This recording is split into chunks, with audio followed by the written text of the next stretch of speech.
programme de partenariat avec les chasseurs, les agriculteurs et les apiculteurs. Donc il est né surtout après un programme qui avait été initié ici sur le Quercy blanc avec les agriculteurs sur des jachères faune sauvage simples. Et ensuite on a voulu ouvrir un peu le partenariat avec des apiculteurs parce que la pollinisation c'est quand même relativement important aujourd'hui. Après les floraisons printanières, nos abeilles sont en difficulté parce qu'il y a des grandes étendues cultivées et puis des zones où il ne se passe plus rien. Et les abeilles ont du mal à avoir la ressource pour simplement survivre et se préparer pour l'année d'après.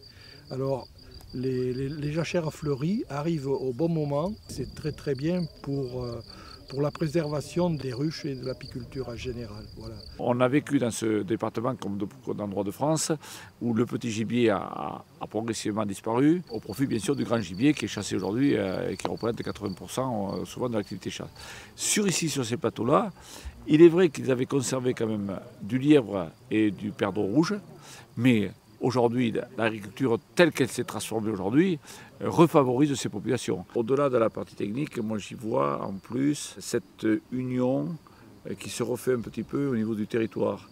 C'est-à-dire qu'on réassocie autour du territoire les problématiques agricoles, de chasse. Voir ces gens-là qui rediscutent ensemble autour de ces parcelles-là, ça a beaucoup de bon dans ce milieu rural qui s'était depuis 20-30 ans extrêmement divisé. On a choisi des mélanges qui sont essentiellement des plantes fourragères qui étaient reconnues pour leur capacité à faire des fleurs, à produire du pollen et du nectar pour les abeilles en ce qui concerne les jachères mellifères. La composition de ce mélange, c'est du sainfoin, de la facélie, différents trèfles, le trèfle blanc, le trèfle violet, le trèfle de Perse, auquel nous avons rajouté du sarrasin pour faire des fleurs surtout en première année. Et en ce qui concerne les jachères plutôt orientées petits gibiers ou insectes pollinisateurs sauvages, on a mis en place des mélanges de graminées et de légumineuses.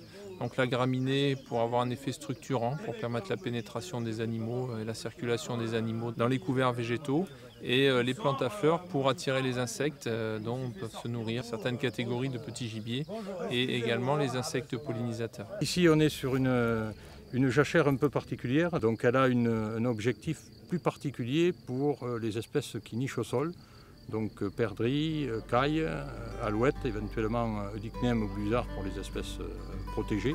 Sur ces jachères-là, donc on fait des suivis faunistiques pour les oiseaux. En règle générale, c'est 3-4 fois plus d'oiseaux sur ce type d'aménagement plutôt que sur les parcelles pris de manière aléatoire.